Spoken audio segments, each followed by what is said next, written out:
Bonjour à tous. Merci d'être présents. Je vois que c'est un peu la fin de la journée, donc on va essayer d'être court et de laisser de la place à des questions s'il y en a. Si jamais vous avez... N'hésitez pas à vous mettre un peu plus au milieu si vous ne voyez pas bien l'écran. Mais si c'est bon, ça va. Donc je suis Maximin Dodifray, je suis directeur produit chez Commune.io. Commune.io, c'est un logiciel spécialisé dans la gestion dématérialisée de la documentation et de la formation à destination des équipes terrain. Donc on formalise plusieurs types de documents comme l'accueil sécurité, les instructions de travail, les modes opératoires pour les équipes, les gammes de produits, des pas à pas de maintenance, mais aussi des audits au poste. Aujourd'hui, on va évoquer avec vous l'enjeu et les opportunités qu'offre l'IA pour la documentation et la formation de vos équipes pour plus d'efficacité et de qualité sur le terrain. Alors, le problème de base qu'on essaye de résoudre, c'est que la documentation technique aujourd'hui, elle est quand même très lourde à produire. Elle est souvent mal ou pas du tout lue par les équipes et elle est rarement à jour sur le terrain. Ça peut avoir beaucoup de conséquences sur une perte de temps des équipes expertes, des erreurs de qualité, des risques de sécurité pour les équipes, mais également d'autres effets de bord qui peuvent être assez ennuyants pour la production et la maintenance. Donc l'enjeu, c'est d'essayer de tirer profit de l'intelligence artificielle pour accélérer, améliorer et fiabiliser la documentation que vous allez mettre à disposition de vos équipes. En fait, quand on parle de documentation pour les équipes de production et de maintenance, on a un cycle qui est généralement décomposé en 4 étapes et pour lesquelles il y a des obstacles qui sont assez compliqués sur le terrain à surmonter. Le premier, c'est dans la phase de rédaction. On va souvent manquer de temps ou avoir du mal à trouver les bons experts pour rédiger cette documentation, que ce soit de la formation ou bien des modes opératoires. Ensuite, dans la mise en forme, on va avoir des outils qui sont souvent inadaptés ou des supports qui sont compliqués à mettre à jour avec peu de personnes, peu d'experts qui sont capables de mettre à jour et de diffuser les documents sur le terrain.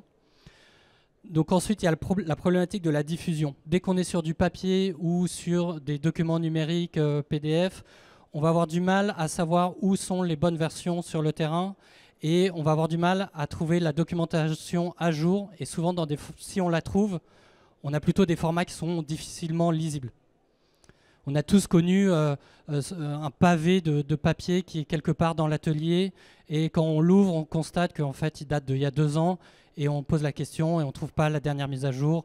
Et donc, on abandonne un peu le projet de trouver la documentation et on va directement poser la question à la personne qu'on pense être la plus compétente. Ça, c'est un des points les plus durs dans la documentation qu'on peut avoir dans les ateliers de production. Et enfin, il y a cette complexité de la mise à jour.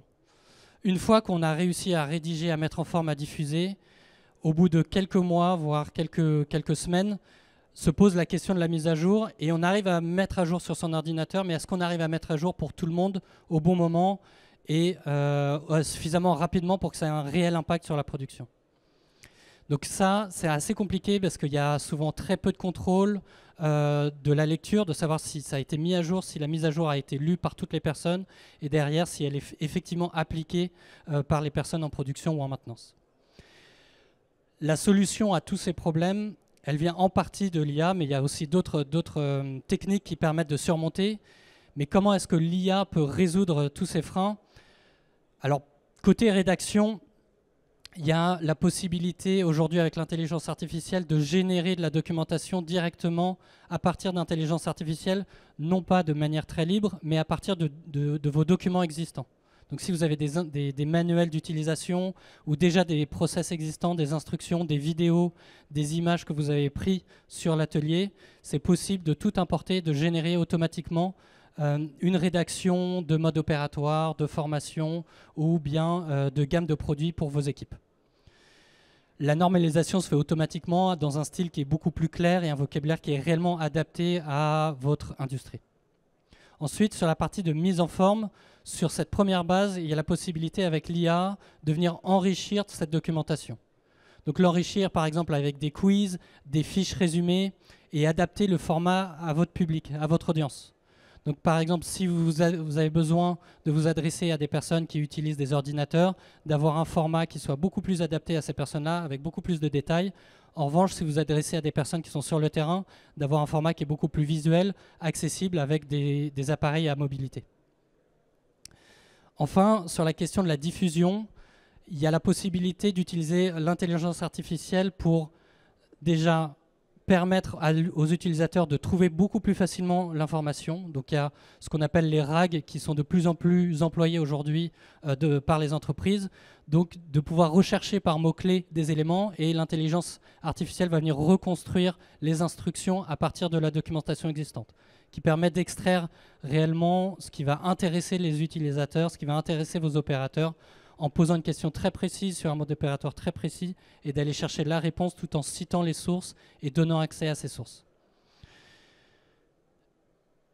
Et enfin, la mise à jour, et c'est là, à mon sens, que c'est le plus compliqué et que l'intelligence artificielle a le plus de choses à apporter, ça va être de pouvoir suggérer des mises à jour préventives de la documentation. Donc capter dans la lecture et l'utilisation de la documentation tous les signaux faibles qui montrent qu'il y a une possible mise à jour qui va être nécessaire dans la formation et dans la documentation. Donc par exemple, constater que la lecture s'arrête à un moment donné, ou qu'il y a beaucoup de documents qui ne sont pas ou plus consultés alors qu'ils l'étaient beaucoup avant. Ça va pouvoir notifier les auteurs de ces documentations pour qu'ils puissent prendre le temps de mettre à jour cette documentation, et l'IA va venir suggérer des mises à jour de la documentation en fonction de ce qu'elle pourra trouver dans d'autres supports que vous aurez donnés à l'intelligence artificielle. Donc tous ces éléments permettent d'arriver à des résultats assez probants sur la qualité du travail des personnes, sur la productivité des personnes, mais aussi sur la sécurité quand il s'agit d'instructions beaucoup plus liées à la sécurité des personnes. Si maintenant on prend un exemple, on a un cas client qui a utilisé la solution Commin pour essayer de mettre en place ces éléments dont on a parlé. Et la documentation des gestes métiers de tous les opérateurs s'est fait très rapidement avec des résultats assez intéressants qui démontrent que cette démarche de digitalisation et d'utilisation de l'intelligence artificielle pour la documentation est vraiment quelque chose qui peut apporter énormément à la production.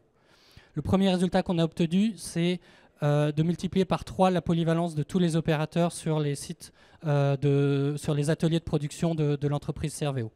CRVO, c'est une entreprise de rénovation de véhicules d'occasion. Donc ils ont des métiers qui sont très techniques comme des mécaniciens ou des carrossiers, et des métiers qui le sont beaucoup moins, comme par exemple le nettoyage avant la mise en vente du véhicule. Donc pour tous ces métiers-là, ils ont réussi à passer de environ 10% à 30% de polyvalence de toutes leurs équipes, ce qui permet d'être beaucoup plus productif quand il y a des absences et de pouvoir remplacer beaucoup plus facilement des opérateurs. Ils ont compris assez vite qu'il n'y a pas de raison que la documentation technique qu'ils ont créée ne puisse pas servir à former leurs équipes, et inversement, que la formation ne puisse pas être reconsultée pendant que les opérateurs travaillent sur leurs ateliers. Donc en un an, ils ont réussi à couvrir quasiment 100% de toute leur documentation technique en partant quasiment de zéro, puisqu'ils n'avaient pas de documentation existante.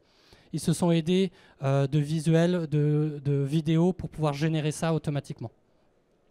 Et ils n'avaient jamais mesuré cette satisfaction, mais en la mesurant, ils se sont rendus compte que 86% des opérateurs étaient satisfaits de la documentation. Eux, ils projetaient plutôt une satisfaction à moins de 40%. Donc ils ont été très très agréablement surpris de ces résultats. Voilà, j'espère que je n'ai pas été trop long.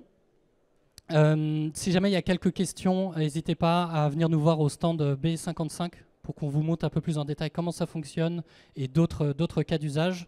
Mais voilà, nous, ce qui nous tient particulièrement à cœur, c'est d'aider les entreprises à mieux documenter pour mieux fidéliser les jeunes employés qui arrivent dans les entreprises, mais aussi à capitaliser sur les savoir-faire que vous avez, et également développer la polycompétence, parce que c'est quelque chose qui va permettre de vraiment apporter des leviers de pérennité dans la productivité ou la qualité que vous avez dans vos équipes. Merci beaucoup.